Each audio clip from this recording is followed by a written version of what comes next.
They burned down my grandfather's workshop. Every tool he ever touched, every piece of wood he shaped with his hands, every blueprint he drew across 40 years of his life, gone in under 2 hours. And my brother stood outside watching it burn. I need you to understand something before I tell you the rest of this. My grandfather, Edmund, was not a wealthy man in the way people usually mean when they talk about inheritance. He did not leave behind a stock portfolio or a vacation home on the coast.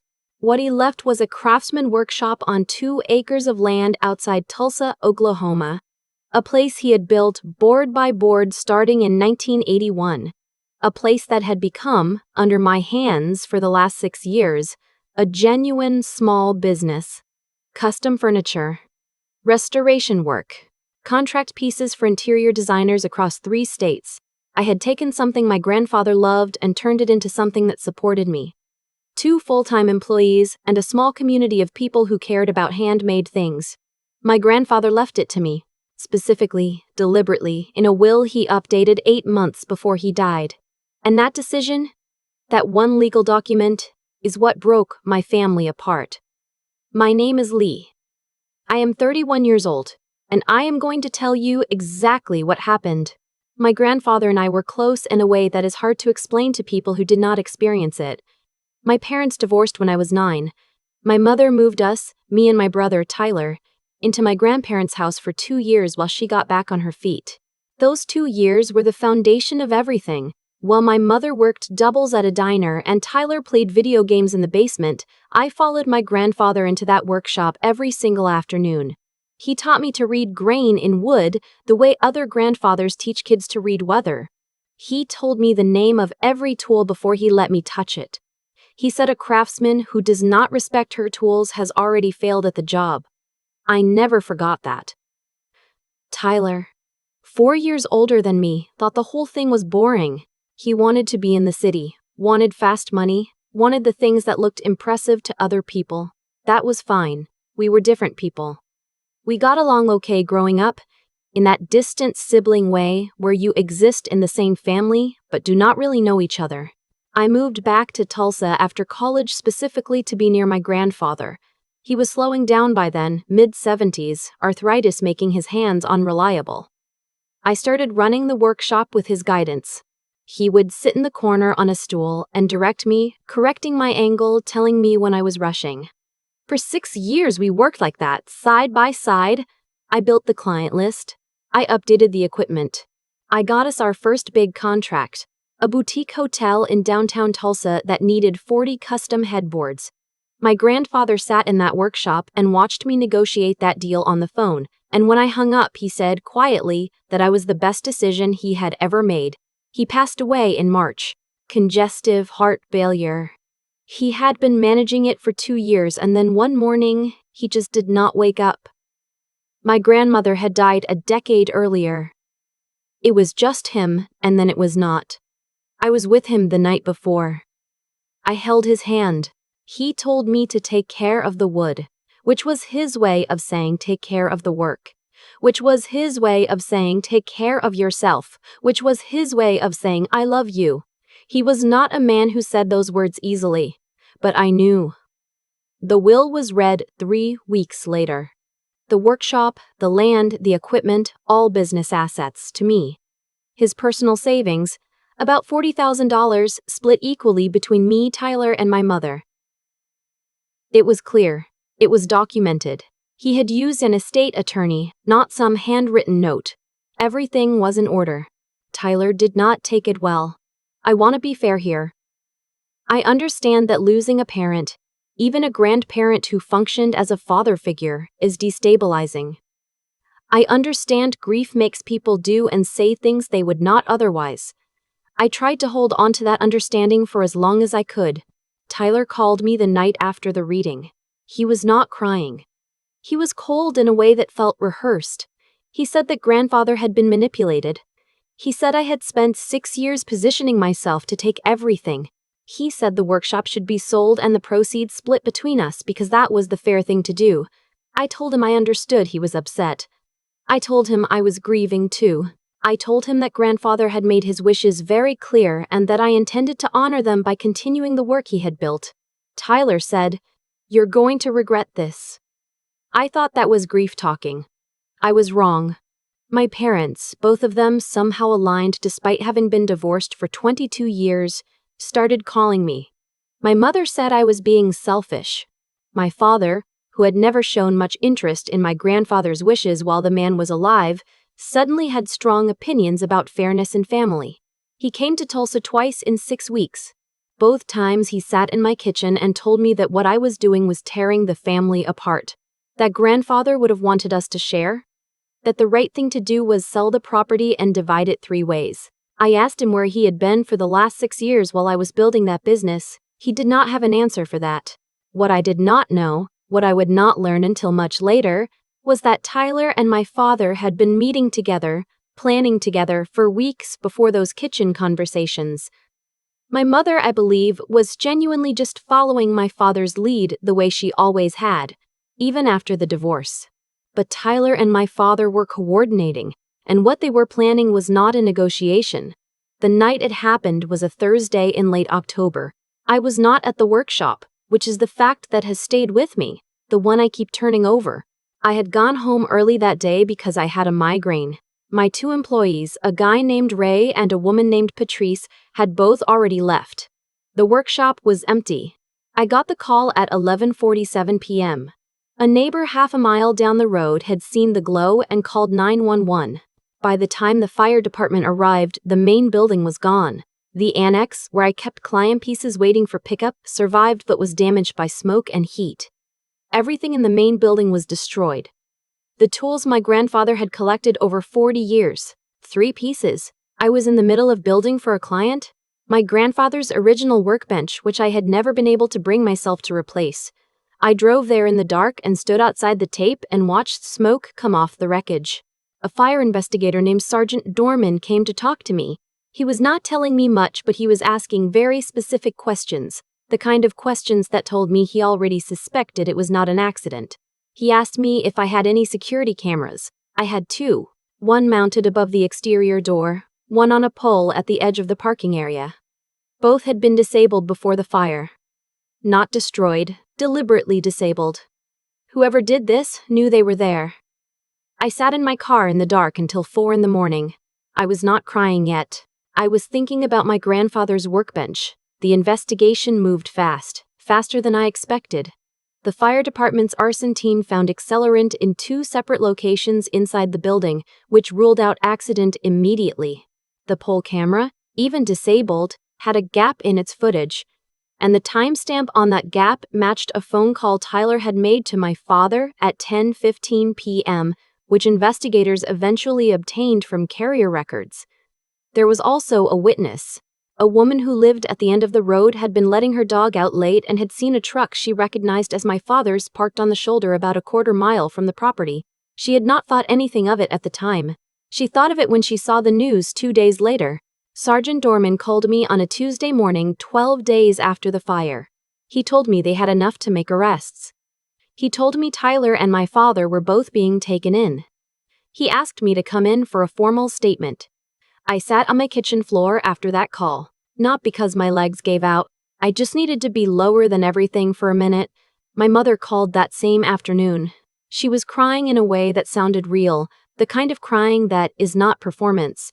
She told me she had not known. I believe her. She begged me to talk to the family attorney about whether charges could be reduced, whether something could be worked out. She said Tyler was still my brother. She said our father was still our father. I said nothing for a long time. Then I said, "Mom, they burned grandfather's workbench." She kept crying. I told her I loved her and I hung up. Here is what I want to address directly, because I have heard every version of this from people who think they are being reasonable. I did not have the option to simply drop the charges. A lot of people do not understand how arson law works, and I did not either until I was living inside it. Arson is a criminal offense. The decision to prosecute does not belong to me. It belongs to the district attorney's office, which represents the public interest, not just my private loss. Once the investigation was complete and arrests were made, the state of Oklahoma was the plaintiff. My cooperation mattered. My testimony mattered. But I could not have called someone and said, "Please let them go." That is not how it works. More than that, arson is not a private matter. When Tyler and my father lit that building on fire, there were 2 houses within 800 feet of the property. There were trees in a dry October. There was one firefighter who twisted her ankle badly on the debris.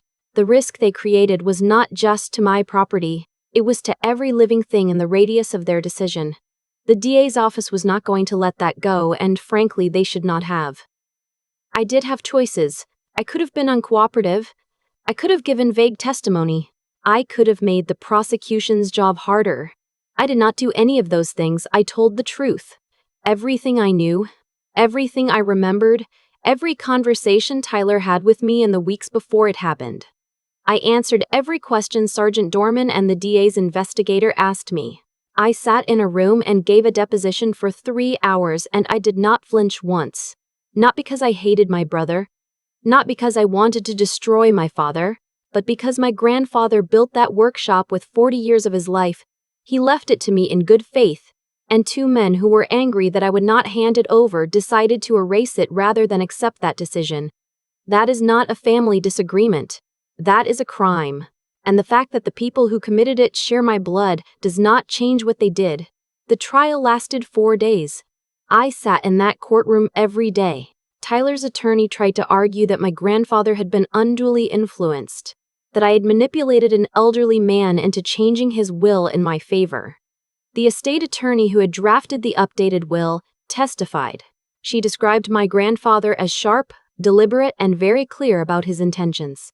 She said he had come to her office alone without me, specifically because he wanted no question about his independence. He had told her, unprompted, that he was aware some family members might contest his decision and that he wanted the documentation to be airtight. When that testimony came in, I watched Tyler's attorney sit back in his chair and know the argument was over. The judge's ruling on guilt was not a surprise to anyone in the room by the end. What surprised people, what made it into the local news, was the sentencing statement. The judge looked at Tyler and my father and said, with a precision I still remember exactly, that what they had done was not a moment of rage. It was a planned, deliberate act of destruction carried out against a woman who had spent 6 years honoring a man they claimed to love. He said the court would not treat premeditated arson as a family dispute. Tyler received 4 years. My father received 3 years and a significant fine. They were also ordered to pay restitution, a number that will take them years to meet, if they ever do. The local news ran the story. I did not give any interviews. I want to tell you about the 6 months after the verdict because that is the part nobody asks about, and it is the part that was actually the hardest. The insurance paid out for the structure and the equipment. Not everything. There were disputes about the value of certain items. There always are. But enough that I was not financially destroyed. Ray and Patrice had both found other work after the fire, which was fair, and I did not blame them for not waiting. But Ray called me 2 weeks after the verdict and asked if I was rebuilding. I said I thought so. He said he would come back when I was ready. That meant something to me. Rebuilding took almost everything I had emotionally. I had to make decisions about what to replace and what to leave gone. I decided not to try to find another workbench that looked like my grandfather's. I commissioned a local woodworker, a woman named Gretchen whom my grandfather had known for years, to build me a new one, from white oak, with the date of the original workshop's founding routed into one end. It arrived in February. When Ray helped me carry it in, I had to leave the room for a few minutes. The new building went up in late winter. Smaller than before, more efficient. I added a 3rd camera, this one with off-site cloud storage, and I am not ashamed to tell you that I also installed a security system that would wake up half the county if someone breezed on the door wrong. My first new client order came in before the building was even finished. The boutique hotel had heard what happened and they called to ask if I would do their 2nd location. I sat at my kitchen table looking at that email for a long time before I responded. My mother and I still talk. It is different now. There is a weight in it that was not there before, a careful quality to what we say to each other. She visits sometimes. She does not bring up Tyler or my father. I do not either. I think we have both accepted that some things do not get repaired, they just get lived with. I have not spoken to Tyler since the day of his sentencing when he looked at me across the courtroom and I looked back and there was nothing left to say. I carry that moment with me. Not with anger, exactly. With something that does not have a clean name. My father wrote me a letter from prison. I read it once. I put it in a drawer and I have not taken it out since. I am not ready for whatever that letter is asking me to do, and I may never be.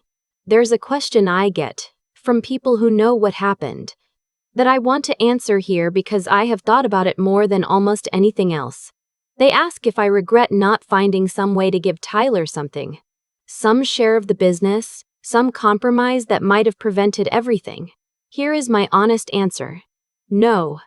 Not because I am cold. Not because I do not feel the loss of what my family could have been. But because my grandfather made his choice with full knowledge that it might cause conflict. He knew Tyler. He knew my father. He left me the workshop anyway, not out of carelessness, but because he had watched me for 6 years and he trusted me with the thing he loved most. If I had handed over half of that to people who had put in nothing, who had not once come to that workshop and picked up a plane or sanded a joint or stayed late to finish a deadline, I would have been telling my grandfather that his judgment did not matter, that what he believed about me was negotiable. I was not willing to do that, and so I kept the workshop, and they burned it, and I told the truth about what they did, and now I am building again, in a new building with a new workbench made of white oak, with Ray working next to me, with 3 cameras and a security system, with a hotel contract for a second location, and with the absolute certain knowledge that I made the right choice. Not the easy choice, not the choice that kept the peace, the right one. The day we reopened, I opened the door in the morning and stood in the doorway for a minute before I turned on the lights. The building smelled like fresh wood and sawdust and something that reminded me just faintly of my grandfather's shop on a winter afternoon in 1999 when I was 8 years old and he handed me a piece of sandpaper and said, "Always go with the grain, Leigh, never against it." I went inside. I turned on the lights. I picked up a tool, and I went to work. I have thought a lot about what this whole experience actually taught me. Not the legal parts. I learned plenty about arson law and DA procedures that I never wanted to know. I mean the deeper stuff. The stuff that sits with you at 4 in the morning when the workshop is quiet and you are sanding something by hand, and your mind goes to places it would not go during a busy day. Here is what I keep coming back to. Actions have weight. Every single one of them. When Tyler and my father made the decision to pour accelerant on 40 years of my grandfather's life, they did not just destroy a building. They revealed exactly who they were. Not to me. I think some part of me had always sensed the shape of their character. But to the world, to the court, to the record, you cannot undo that kind of revelation. There is no walking it back. What they chose to do in the dark became, permanently, part of who they are. And on my side of it, every hour I spent in that workshop over 6 years, every deadline I hit, every client I kept, every piece I built with care rather than just speed, that had weight too. In the most practical, unsexy, non-dramatic way possible, my track record was my defense.